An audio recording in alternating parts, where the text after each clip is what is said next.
Hello, I'm Sarah Stewart-Brown. I'm an Emeritus Professor of Public Health at the University of Warwick, and I've been asked to record a presentation for you about wellbeing, both from the point of view of your role as archivists, but also from the perspective of your own wellbeing. And my plan is to discuss a little bit about what wellbeing is, then the language we use around it, and also thinking a little bit about mindsets.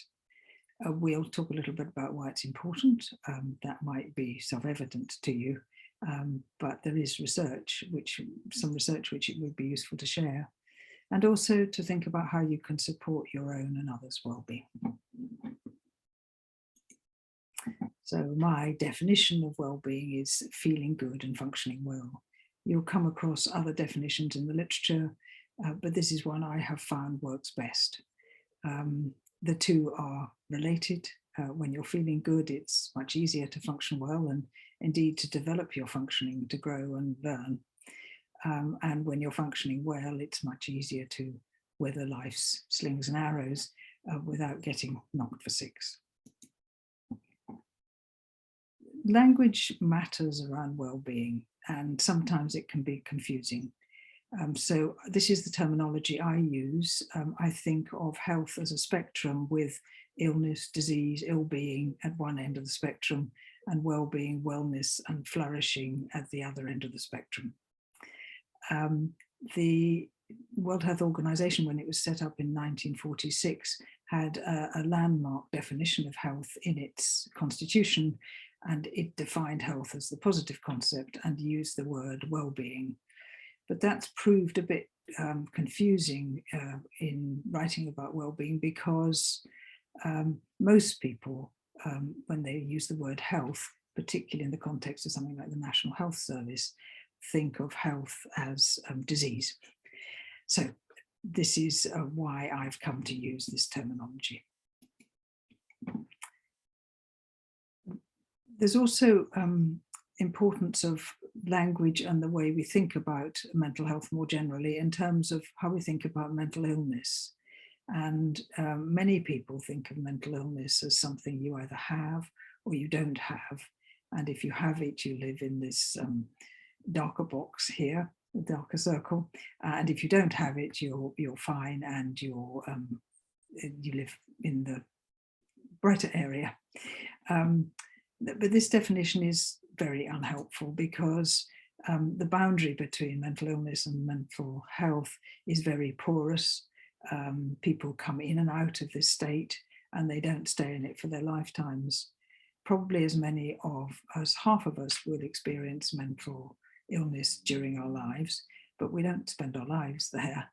And even with people with what are known as severe and enduring mental illnesses like bipolar disorder, will have many times in their lives when they're feeling very good and functioning very well.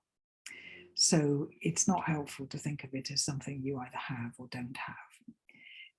This background, this buff coloured, the rest of the population, that looks pretty uniform in this diagram, but that's also not the case.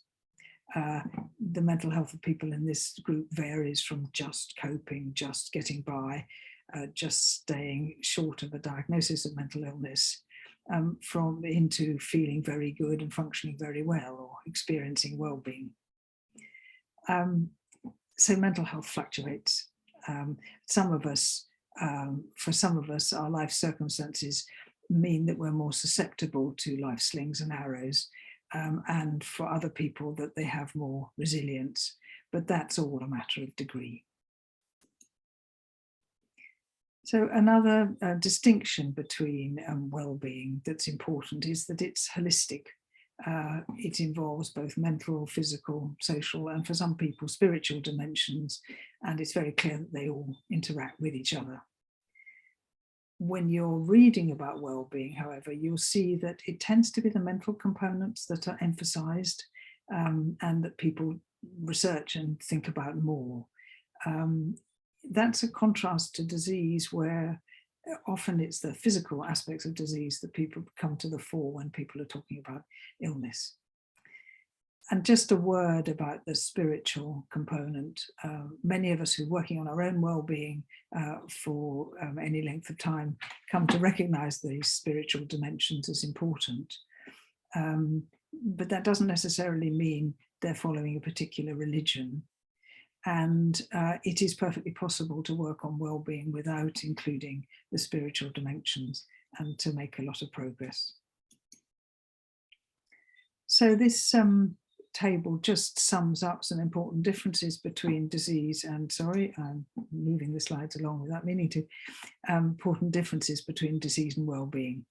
We've said well-being is holistic and everything is therefore connected to each other, whereas with disease, we've got great careful differentiation into different disease categories.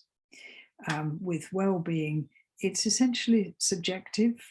You're the person who best knows how you're feeling. And whilst you can see it in other people, it's very important that we include the experiential end of it.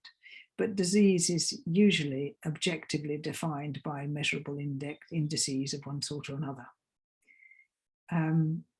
The recognized determinants of well-being are mostly psychosocial. Biological correlates are beginning to emerge, but we mostly go back to the psychosocial ones, whereas for disease, most diseases have specific biological causes, and these are very specific to that disease. Psychosocial factors are recognized as influencers, but not to the same degree and not to the same importance. So that means that the optimum ways to improve well-being are person-specific rather than disease-specific, whereas with diseases, we get a treatment for a disease that's given to everybody who has that with some minor modifications.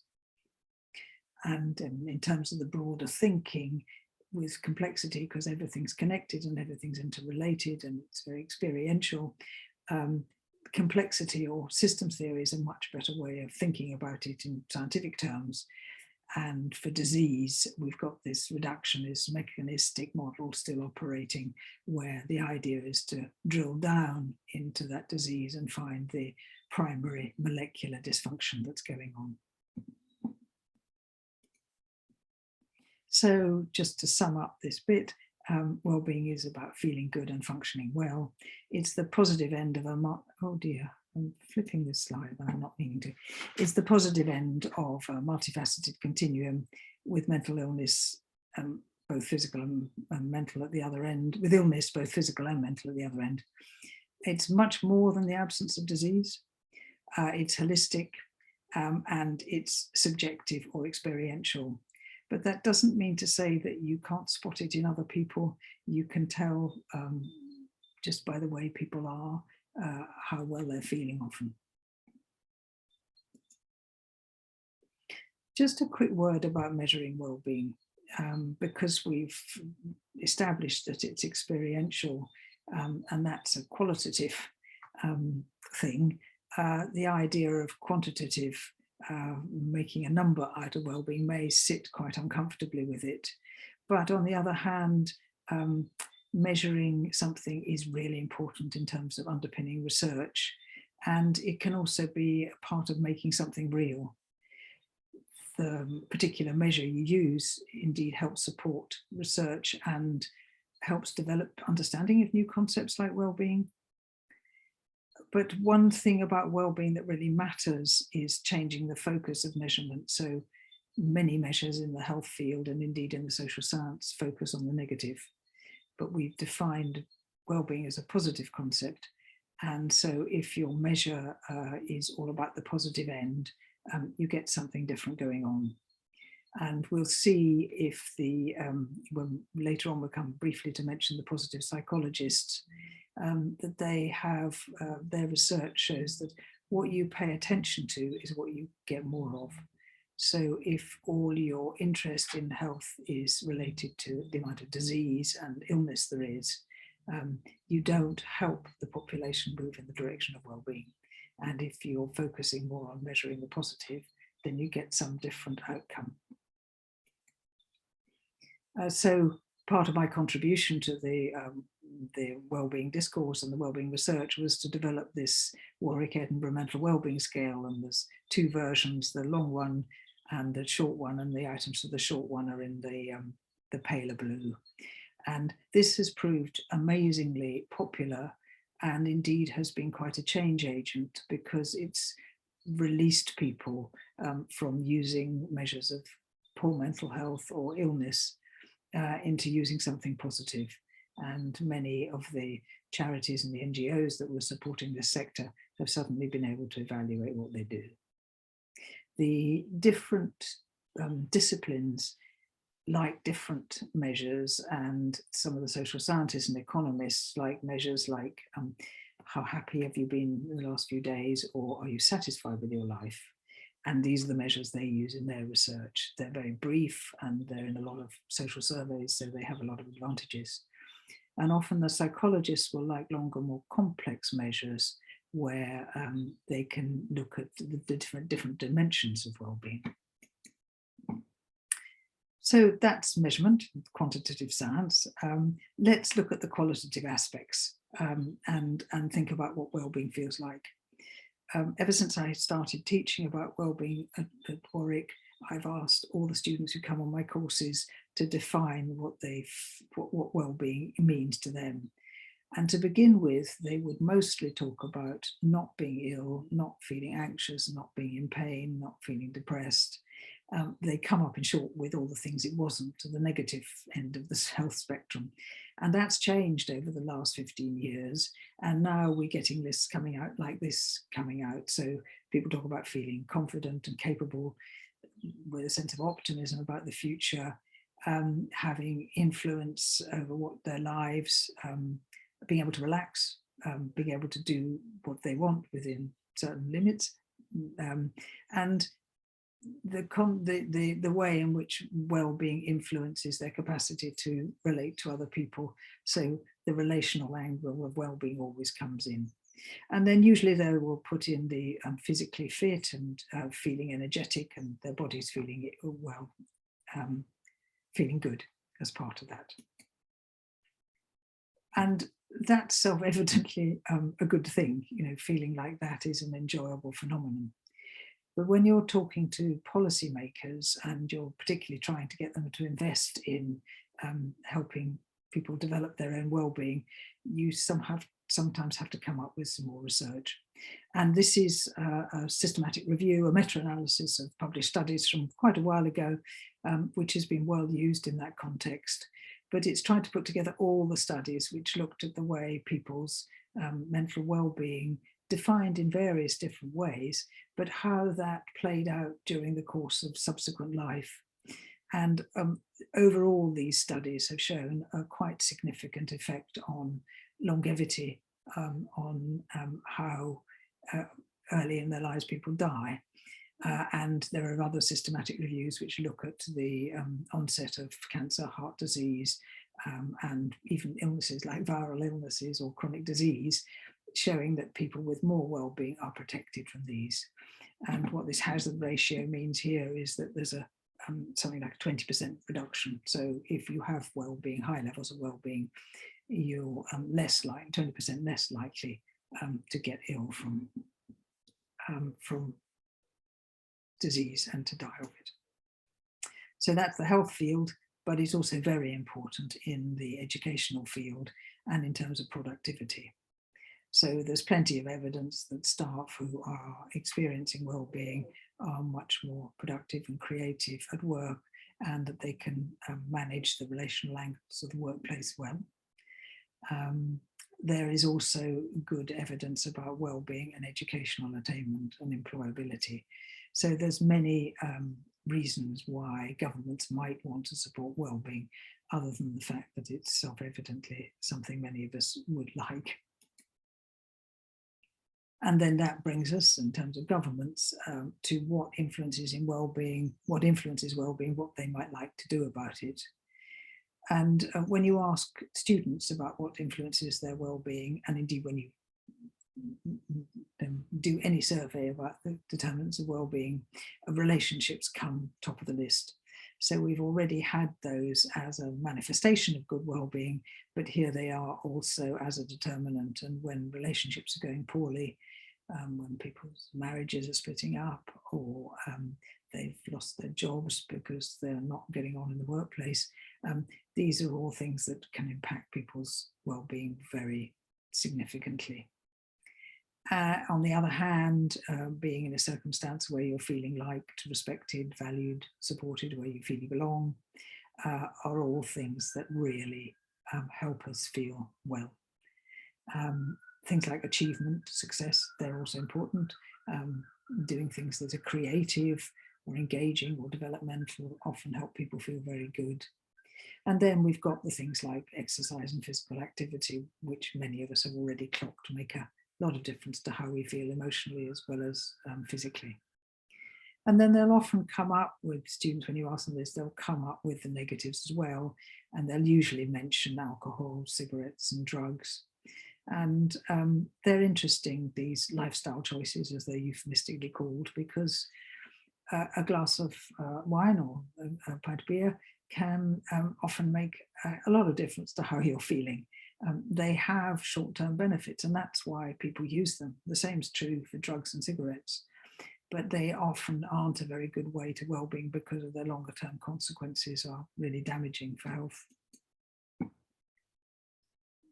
If we go back to the research literature and you read about the work of the psychologists or the social sciences, it is possible to see that there is a different perspective in the two of them. And the social scientists tend to think that well-being is created by outside events, things that are happening to us, i.e. the way people are relating to us, and also about how much income we've got, the levels of crime and violence, and all those sort of things, the quality of education of schools, all those things going on around us. Whereas the psychologists take the view that well-being is more determined by what's going on inside us. And these Greek terms, eudaimonic and hedonic well-being, are sometimes used in that context. It's definitely not either or. Both of these things matter. But I wanted just to show you something here, which was a defining moment for me in terms of some research we did. We're looking here at the Health Survey for England, which is a very big survey, and we're looking at the Warwick Edinburgh Mental Wellbeing Scale score that I showed you earlier. And on the left bar chart, we're looking at the relationship between the odds, the chances of being having low, very low WMWeb scores that are indicative of mental illness, according to your educational level. And the highest educational level is the reference category is 1, and that's having a degree. And then the 6th highest is having no educational qualifications at all. And here, what we're comparing is the people with 20% of the lowest category of mental health with the middle 3/5. And what you can see is a classic gradient, that the higher your educational level, the lower your odds for having mental illness at any stage. But if we look at the other end of the spectrum, and we look at the top 20% of the population, and we compare the odds of being in that category in mental well-being with the middle ground, you'll see that all these hover around 1, and that possibly the highest levels of the highest odds of mental well-being are not in those with the highest education. And this is a pattern you see often in research, that things that are true and are clear determinants, well-recognized determinants of illness, are not necessarily transferable to be determinants of well-being. And that takes us to an important concept that the psychologists have worked on, which is resilience. And there have been in the past, most people have thought about resilience in the past as something about bouncing back. And so you hit a setback or a problem and you bounce back to your normal state very quickly. And that's a really valuable attribute. But many people who've worked on well-being, on resilience, have taken the concept a bit further forward. And now they're defining it as something that could be really quite important for growth. so that if you are able, you're in your life circumstances where something really challenging or difficult, some major setback happens to you, you can use that setback to learn and grow and develop, so you end up in a better place than you were when you started. And I find thinking about well-being as feeling and functioning works in that context. And this is a schematic diagram, but if we look here at feeling aspect of well-being, and we recognize that of course it fluctuates with what's going on externally. If ghastly things happen to you, if somebody close to you dies, you will feel sad, or you hopefully will feel sad, because there will be something odd about you if you don't. But as your level of functioning goes up, these fluctuations according to what's going on around you level off a bit. And so you may not be precipitated into a long-standing depression when you lose your job. You may be able to weather that storm and to learn and grow from it. The other thing that this slide shows is that functioning is developmental. Once you've learned how to do something, you don't forget about how to do it. So it doesn't, that aspect doesn't function so much, doesn't fluctuate so much. And what this means, which is what we saw in the previous slide, is that at lower levels of functioning, your well-being is much more susceptible, your overall well-being is much more susceptible to external events and things that are coming at you. But as your own functioning develops, and you become more resilient to life events. And our resilience, it varies hugely, but through no fault of our own. And it has a lot to do with what happened to us in our early childhood. And you now, in the literature, will come a lot of discussion about traumatic experiences. And these can be very little. They don't have to be big. They are somebody looking after you, a child who is just not attuned to your needs for reasons about their own background. But if children hit a problem, something that is impacting them and making them distressed, but they have somebody looking after them, a parent, a teacher, a granny or somebody else who really gets that they have been knocked for six by this and can hold them and help them back to feel better. That pathway is one that grows resilience. And this aspect of the holding of another human being and the caring and the compassion is important. And if you meet even a similar circumstance and there is nobody there, or there is nobody who understands you, then that can leave a permanent psychological wound. Those psychological wounds aren't permanent. They are relatively permanent, but it is possible to work on them and change them in adulthood. And the pathway and the journey to well-being is very often about addressing these. And what these traumatic experiences often lead children to have belief systems about themselves that really get in the way of well-being. So they may not feel they're capable, or they may not feel they're worthy, they may not feel that they're popular. All these things, all those mindsets about ourselves are created by the way we're treated as children. And we end up being more or less kind to ourselves about them, and not having compassion, beating ourselves up for being a particular way. And these are the sort of things that can really be changed in adulthood.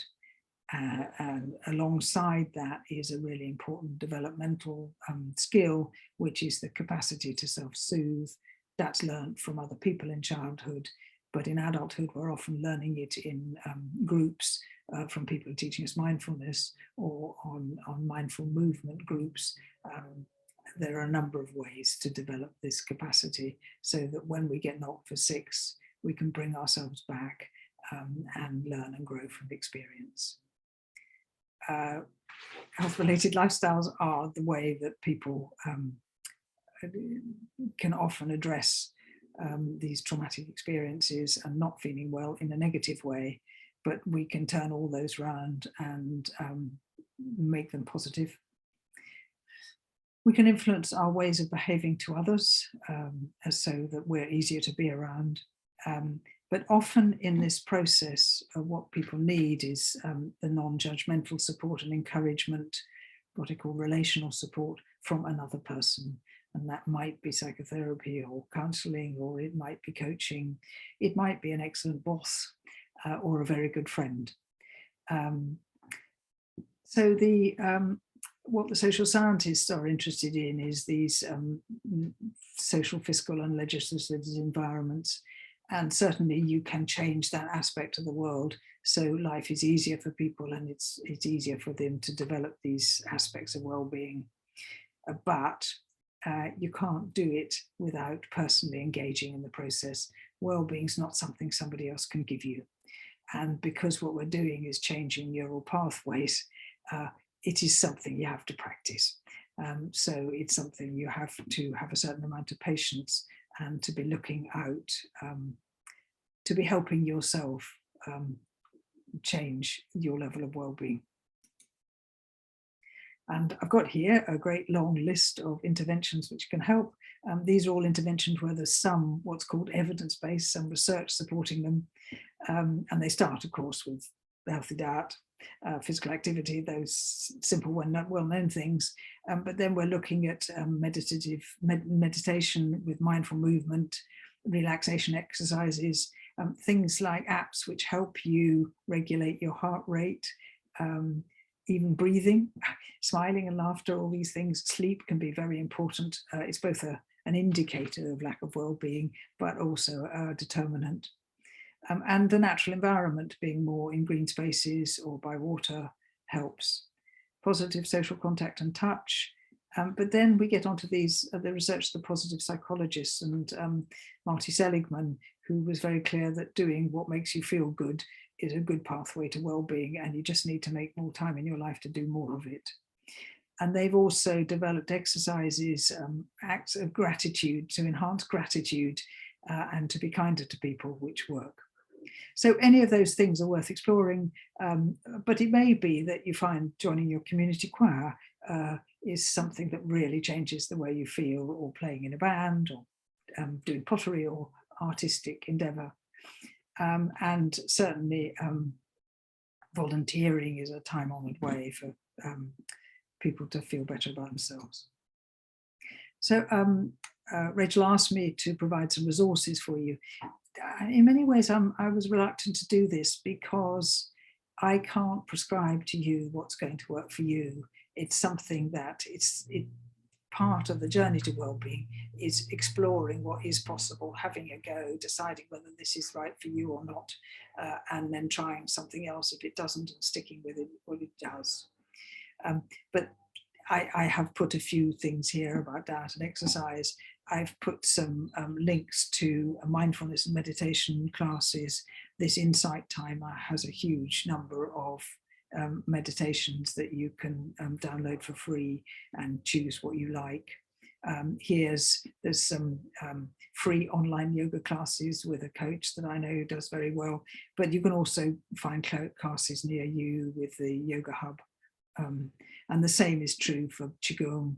And these are classes that I've worked with, and I know Davrik, and he's very good at doing it. So I would recommend you try those, but I much more recommend you look for something for yourself. And here are some of the positive psychology approaches which you can research and look up. But I also suggest that if you feel the need of advice and support from this on an individual level, you do check out coaching as an option, because it can be very helpful and transformative. So just to finish up, this is probably the part of the conversation which I can't have on my own, because it's you thinking about how could that possibly apply to you. And clearly some of it can apply to you as an individual, but how does it apply to archivists in general? And here's some thoughts that have occurred to me, but it's not a job I've ever done or know enough about to really be doing this. And I hope you will take the opportunity to give it some thought for yourselves. But it seemed to me that as people who determine what gets preserved for posterity and what gets discarded, you might just like to think of preserving as many records of good things as of problems. I suspect archives tend to be quite heavily dominated by things like wars or political things that have happened. Probably the world of men, where things got written down, and not so much the world of women, or possibly not of different ethnic groups. So it's important to consider preserving records as much as you possibly can from all people, from different social cultural groups, and that will have an impact on the well-being of those who tend to be disregarded. And in describing the documents that you preserve, you might want to consider the effect of well-being on the words you choose, and insofar as possible to use as many positive words as negative.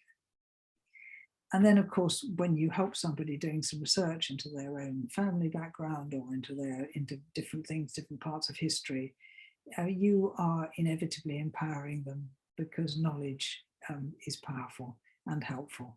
And I'm sure that will make a lot of difference to their lives. So thank you very much. I hope very much you've enjoyed this presentation. And please do go back to it and have a look at it again, because we've covered many areas and aspects of well-being. Goodbye for now.